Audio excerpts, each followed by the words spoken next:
Welcome back to the channel. I'm truly grateful to be here with you today. If you've ever felt like the harder you try to hold on to something, the more it slips away, this conversation is for you. Maybe you've chased after love, only to be met with heartbreak. Maybe you've worked tirelessly for success, only to find it slipping through your fingers. Perhaps you've longed for peace, yet find your mind constantly restless. Today, we are going to explore a profound truth that often lies hidden behind the surface of our strive. The more we cling, the more we suffer. And often, what we think we want the most is precisely what causes us the deepest pain. Let's begin with a simple story, one that might sound familiar to many of you.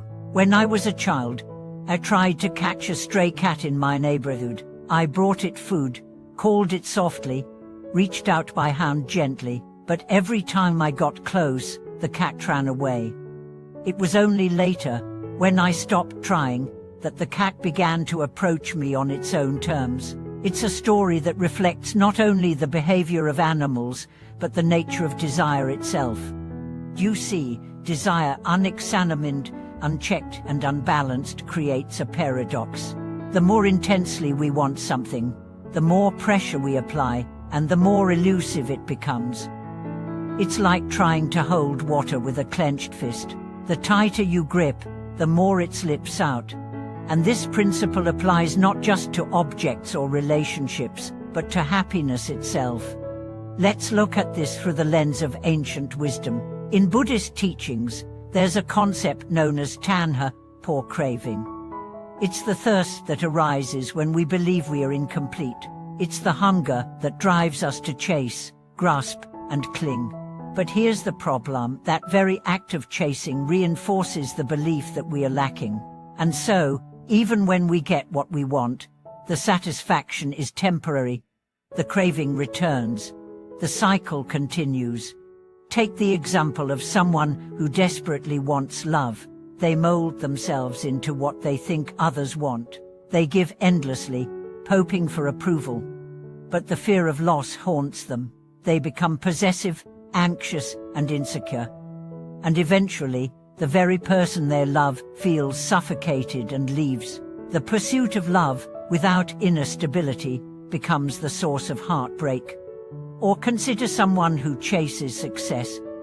They work 16-hour days, sacrifice their health, their relationships, their joy, and maybe they do achieve status, wealth, recognition, but the cost is often burnout, loneliness, and an identity built entirely on performance. When the applause stops, so does their sense of worth. Why does this happen? Because we confuse the object of desire with the feeling we think it will give us. We don't really want money, we want the security we believe it will bring. We don't really want fame, we want the validation we think it offers. We don't really want love, we want to feel seen, accepted, safe. And the tragedy is that by fixating on the external thing, we bypass the internal work that could give us those feelings directly.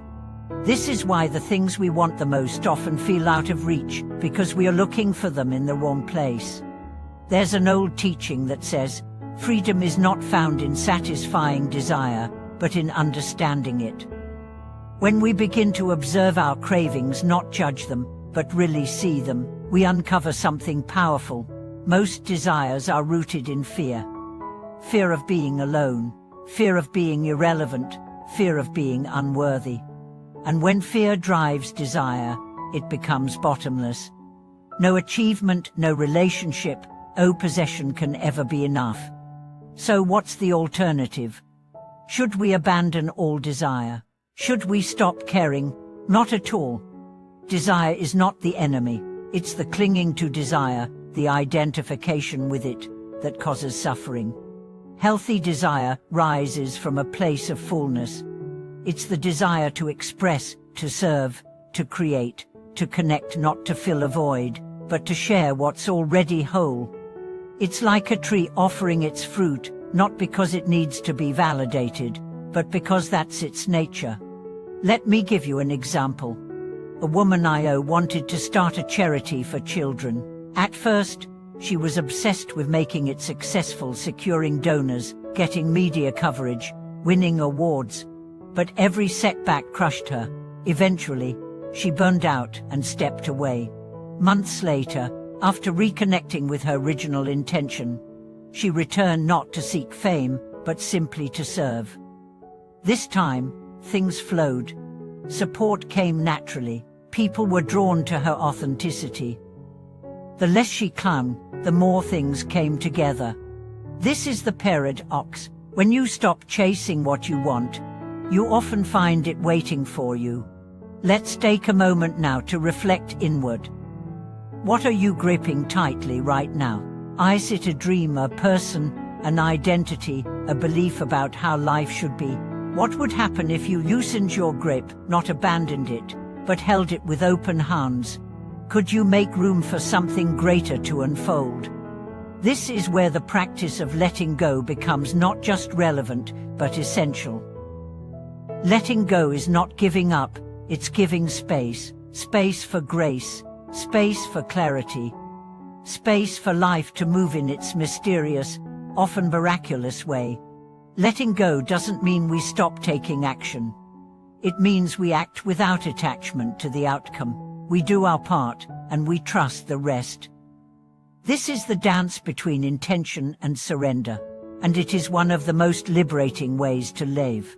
There's a beautiful metaphor from Taoist philosophy that speaks to this. Imagine a boat on a river.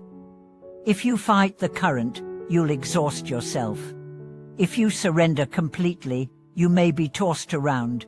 But if you learn to navigate with awareness, using the flow to guide you, you move with grace. Life is that river, and desire can be the sail or the anchor, depending on how you hold it. So, what does this mean for you right now? It means perhaps the love you seek will arrive when you stop demanding it and start becoming it. Perhaps the success you chase will manifest when you shift from proving your worth to sharing your gifts. Perhaps the peace you long for will bloom the moment you stop resisting the moment you're in. You are not one for wanting. You are human, but you are also divine, and the more you remember that, the less you'll chase what you already are. Thank you for walking this path with me today. I hope something in these words resonated, offered you insight, or sparked a new way of seeing. I would love to hear your thoughts. What have you struggled to let go of? When did surrender bring you unexpected gifts? Share your stories in the comments. You never know who you might inspire. If you found this video meaningful, please like, subscribe, and share it with someone who may be caught in their own cycle of chasing and grasping. Thank you for watching this video. May your desires lead you inward, may your heart find its center, and may you discover that what you truly seek has been within you all along.